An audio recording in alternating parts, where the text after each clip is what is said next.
I'm being labelled as heartless by my daughter's mother because I refuse to cover our tween daughter's medical cost. Here's the situation. I started my startup company when I was 19 in college and needed extra money. I was friends with Molly for a couple of months, and she had my number. She knew a woman who wanted to have a baby, but both she and her husband were infertile.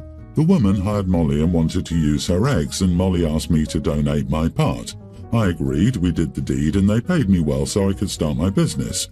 Long story short, something happened, and the couple didn't want the baby anymore. They went to court and Molly kept the baby, not the money. I was already long gone by then and honestly forgot I even had a bio daughter till I got a phone call from Molly yesterday.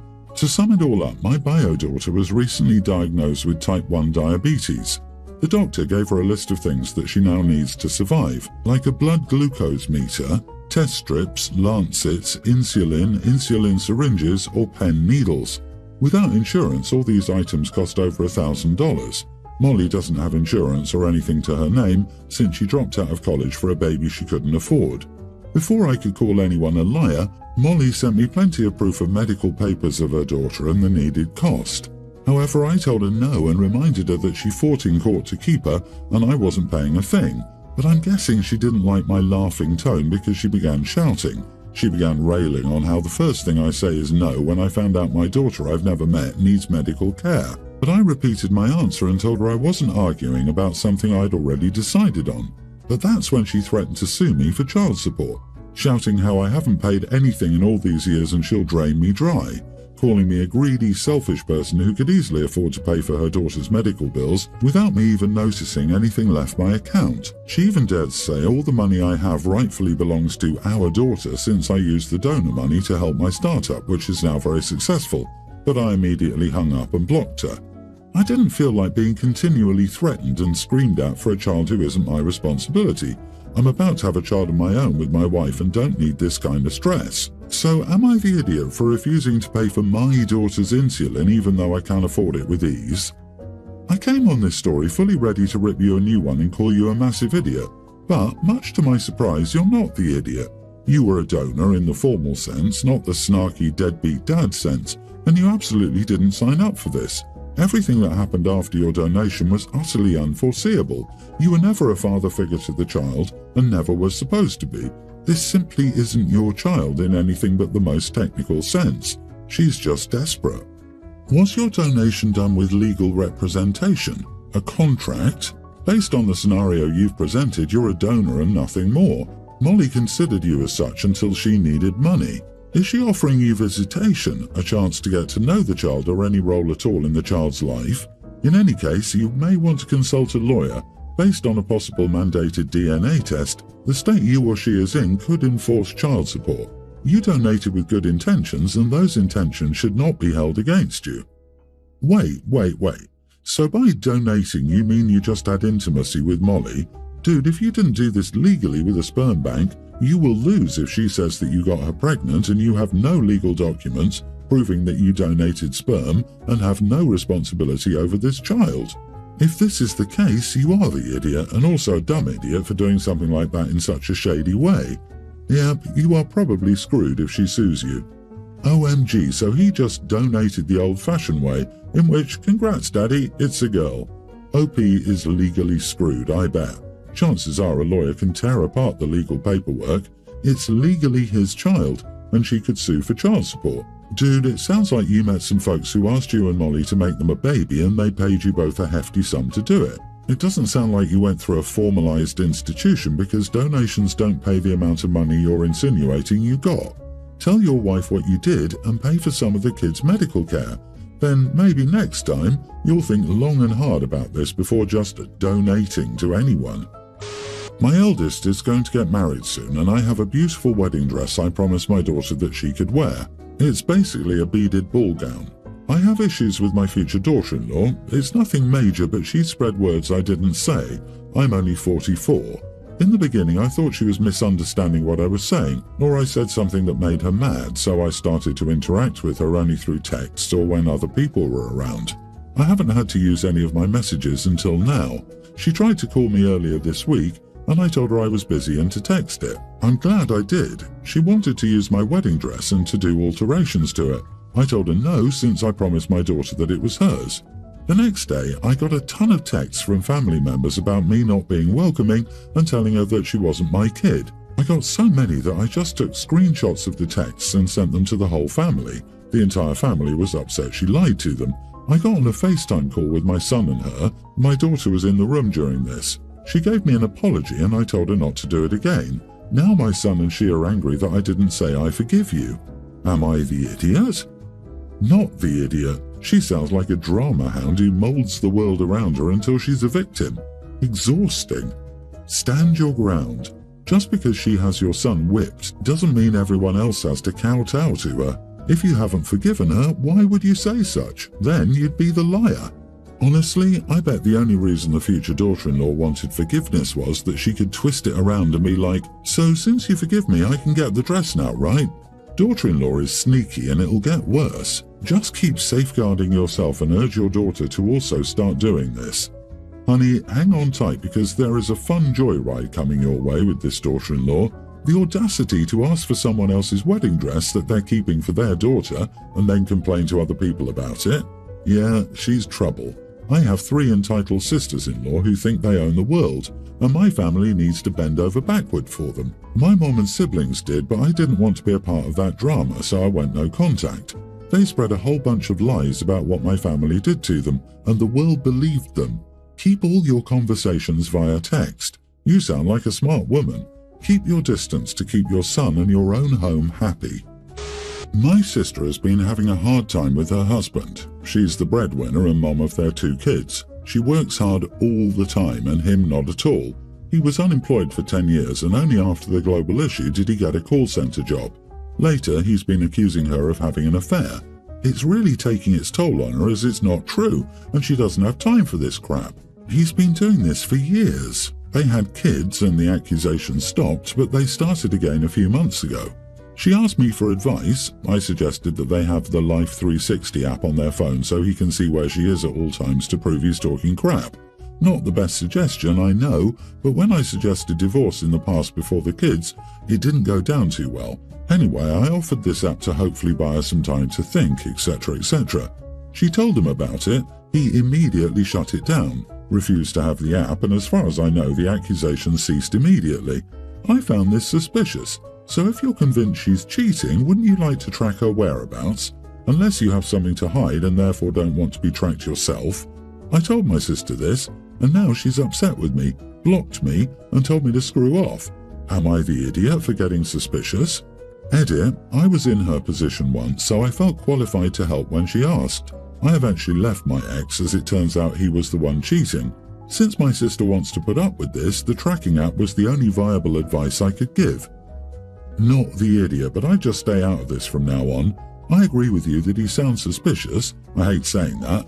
Maybe he's projecting, I don't know. Your sister is apparently repeatedly asking for your advice, so it's not like you're butting in or inserting yourself where it's not wanted. Still, I recommend not engaging in this topic any further. If she unblocks you and asks for advice on whatever is going on with her husband next time, just say something along the lines of, "Sorry, but I don't want to talk about this anymore. This couple needs therapy, not you. Not my circus, not my monkeys." Oh, he's cheating for sure. She knows it, but she doesn't want to admit it. You can't help someone who doesn't want to help themselves. Leave her to it. Eventually, he'll leave her for some younger model or she'll come to her senses. Stay out of it. She won't want to feel alienated when she needs you all. Carry on as normal and don't interfere. Just be there when she needs it. There may be more she's leaving out. If you cut her off, she won't feel safe to leave when the time is right. Oh, I'm sure the story his side piece heard is way different from this one. I work my butt off all day at my glamorous high-paying job while my horrible wife cheats on me all day. OP, but be available when sis and nibblings need you again. Listen, but refuse to advise. I feel sorry for the kids, though. As a child, I saw my father accuse my mom of cheating, something a child never forgets. Turns out he was cheating on my mom and projecting it on her. When they separated and finally divorced, we, as kids, understood. Last Saturday, my toddler daughter and my mom went to the next town for a day of shopping. It's summer at the moment in my country, and where we live it gets really hot. After watching a movie, we walked back to my car, which was in the sun on the roof of the car park. We ran into an old friend of Mum's who lives in the same town as her, and they started talking. I politely stood in the hot sun with my daughter for 10 minutes, listening to the two of them talk. My daughter starts fidgeting and getting grumpy. I realised that she's overheating and needs to get in the shade. I told my mum we had to get my daughter into the shade and asked if she could chat with her friend at home. My mum snaps at me that I need to teach my daughter to be patient and respectful when adults are speaking. This was the story of my entire childhood. My mum is very inconsiderate of myself and my siblings' needs. Whenever she would run into a friend, she would make us wait in a hot car or in the heat while she chatted with them for 30 minutes. When we were in long car rides and we needed to pee, she would make us wait until we got to our destination. I remember peeing myself a couple of times because of this, and she would scold me for peeing myself on purpose. I remember going the entire day without food besides breakfast, if we were out running errands and her refusing to take us home and feed us or buy us food to eat. She would spend hours on the phone talking to her friends and ignoring us kids, and if we dared ask her for something, she would snap at us to leave her alone and complain that she never gets time to herself. The conversation and her comments triggered me and I got really angry. I promptly took my daughter to the car and started to drive out of the parking lot. I stopped by my mum and told her I was taking my daughter home now and she could either come with us now or find another way home. She laughed at me and said to stop being dramatic and that she would take as long as she needed with her friend. She thought I was bluffing and would pull over and wait for her. Instead, I drove off without her and got a call 20 minutes later asking where I was. I told her I was on my way home and for her to get another ride. I didn't listen to the rest and hung up on her. I got a text from her that night saying how I acted disrespectful to her and left her stranded. Her friend left before she realised I was gone and didn't answer the phone while driving. I told my mum I wasn't going to let my kid pass out from heat exhaustion because she wanted to flap her jaws for an hour. I also brought up the previous things and told her she needs to consider other people's needs over her wants. We got into a big row and she said I crossed a big line, leaving her stranded even if the other stuff was true. Now that I've cooled down a bit, I feel guilty for what I did and for not bringing it up more maturely. Am I the idiot? Not the idiot. Your mother is selfish and irresponsible. What she did to you when you were a child is neglect and abuse. I'm so sorry you had to go through that. You stood up for your daughter and prioritized her, which you should have done. You warned your mom about the consequences if she continued to stand there and flap her gums. Her response was flippant and nasty, and she ate the consequences of her actions. That's on her, not you. There's nothing for you to feel guilty about. You did nothing wrong. Wow, you're a great mom. Your mom, on the other hand, is not so much. It reads like she hides her lack of consideration for others behind some magical convention of respect to the elders. Not letting kids use the restroom is abuse. Good for you to break the cycle. I hope you stick to your new path of not allowing her abuse in your life. I'd go no contact with her and start seeing a therapist.